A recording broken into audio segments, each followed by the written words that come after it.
வாழ்த்தி வாழ்வில் ஏற்றமும் இரக்கமும் மாறி மாறி வந்து கொண்டிருக்கின்றதே என்று ஒவ்வொரு நாளும் யோசித்து கொண்டிருக்கின்றாய். இந்த வாழ்க்கை எப்படிப்பட்டது என்பதை நீ ஒவ்வொரு நாளும் யோசித்து பார்க்கிறாய் என்பதை நான் அறிவேன். இந்த நாள் என்னுடைய வாழ்க்கையில் என்னவெல்லாம் நடக்கப் போகிறது, நல்லது நடக்குமா என்று காத்து கொண்டிருப்பதும் எனக்கு புரிகிறது.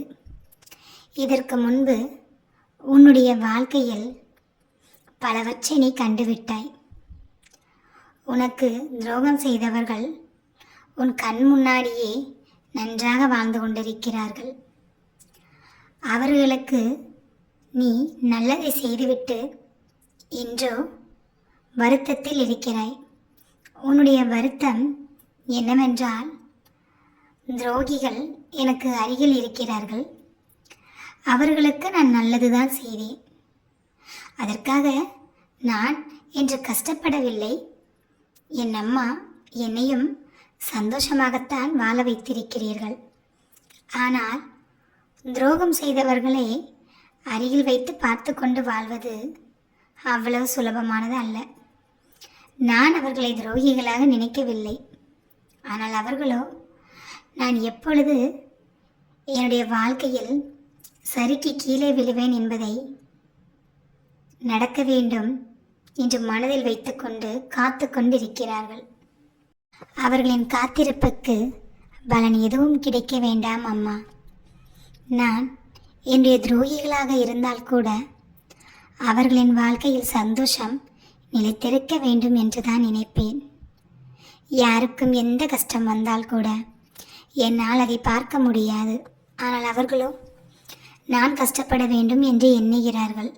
அவர்களின் எண்ணத்தை ஒவ்வொரு நாளும் வெளிப்படுத்தி கொண்டிருக்கிறார்கள். அதற்காக அவர்கள் கஷ்டப்பட வேண்டும் என்று நினைக்கவில்லை. ஆனால் அவர்கள் செய்வது தவறு, அவர்களின் எண்ணங்கள் தவறு என்பதை அவர்கள் புரிந்து கொள்ள வேண்டும். அதற்கான சந்தர்ப்பத்தை அவர்களின் வாழ்க்கையில் நீதான் ஏற்படுத்தி தர வேண்டும் என்று என்னிடம் வந்து கேட்டு நிற்கிறாய். சரிதானே தங்கமே? புரிகிறது உன் மனக்குமுறல்கள். நீ நன்றாக வாழ்ந்து கொண்டிருந்தாய்.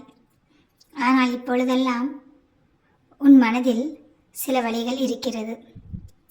அந்த வழிகள் எல்லாம் அருகில் பிடிக்காதவர்களை வைத்துக்கொண்டு தினம் தினம் அவர்களை பார்த்து கொண்டு வாழ்வது உனக்கு நரக வேதனையாக இருக்கிறது என்பதை நான் புரிந்து கொண்டேன் தங்கமே. கவலைப்படாதே.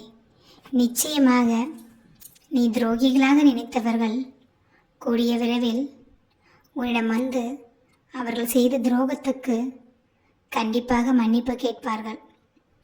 அதற்கான சந்தர்ப்பத்தை நிச்சயம் அவர்களின் வாழ்க்கையில் நான் உருவாக்குவேன். தவறு செய்தால் அதற்கான பலனை நிச்சயம் யாராக இருந்தாலும் அனுபவித்துதான் ஆக வேண்டும். நீ என்னை எப்படி வழிபடுகிறாயோ அதே மாதிரி அவர்களும் என்னை வழிபட்டால் அவர்கள் செய்த தவறுக்கு நிச்சயம் நான் பலனை கொடுப்பேன். நல்லது செய்தால் நல்ல பலனை கொடுப்பேன். தவறு செய்தால் சில கஷ்டங்களை கொடுத்து அந்த கஷ்டத்தில் அவர்கள் செய்த தவறை புரிந்து கொள்ளும்படி உணர்த்தி விடுவேன். இதுதான் ஒரு தாயுடைய வேலை. ஒரு தாய்க்கு 2 பிள்ளை இருந்தால் ஒரு பிள்ளை தவறு செய்தால் அந்த பிள்ளையை தண்டித்து விட மாட்டாள். சில தண்டனைகளை கொடுத்து அந்த தவறை மீண்டும் செய்யக்கூடாது என்று தான் நினைப்பாள். அதற்காக அந்த பிள்ளையே வேண்டாம் என்று ஒரு தாய் நினைக்க மாட்டாள். அது மாதிரி தான் இந்த உலகத்திற்கே தாயான நான் என்னுடைய பிள்ளைகள் சில தவறுகள் செய்தாலும் அந்த தவறுகளுக்கான பலனை கொடுப்பேன். அந்த தவறுகளை அவர்கள் திருத்துவதற்கான வாய்ப்பையும் கொடுப்பேன். அவர்கள் திருத்தி கொண்டால் அவர்களுடைய வாழ்க்கை ஜொலிக்கும். இல்லை, நான் இப்படித்தான் என்று பிடிவாதம் பிடித்தால் அவர்களுடைய வாழ்க்கையில் பல இன்னல்களையும் பல கஷ்டங்களையும் சந்திக்க நேரிடும். தாயாக இருந்தாலும் ஒரு பிள்ளை கஷ்டப்படுவதை பார்த்து கொண்டு வேடிக்கை பார்க்க மாட்டேன். 2 பேரையும் சமமாகத்தான் பார்ப்பேன். அது மாதிரிதான் இந்த உலகத்தில் உள்ள எல்லா பிள்ளைகளும் எனக்கு சமம். அதனால் நீ எதை நினைத்தும் கவலைப்படாதே. உன்னிடம் வந்து அவர்கள் செய்த தவறுக்காக அவர்களே மன்னிப்பு கேட்பார்கள். மீண்டும் உன்னிடம் அவர்கள் பழைய மாதிரி அன்பாக பழகுவார்கள். அதற்கான நேரம் வந்துவிட்டது. எப்பொழுதுமே எதை நினைத்தும் வருந்தாத நீ இன்று வருந்துகிறாய் என்றால் உன் மனம் எவ்வளவு காயப்பட்டிருக்கிறது என்பதை நான் அறிவேன். என் பிள்ளை எத்தனையோ கஷ்டங்களில் என்னை தேடி வந்து நான் கஷ்டப்படுகிறேன் என்று கூட சொல்ல மாட்டாய். ஆனாலும் உன் மனதில் உள்ள கஷ்டத்தை நான் அறிவேன். இன்று உன் மனம் அளவுக்கு அதிகமான வேதனையை சந்தித்து விட்டதால் தான் என்னிடம் வந்து புலம்புகிறாய் என்பதை நான் அறிவேன். உன் மனதில் உள்ள கவலைகளை எல்லாம் நான் போக்கிவிடுவேன் தங்கமே.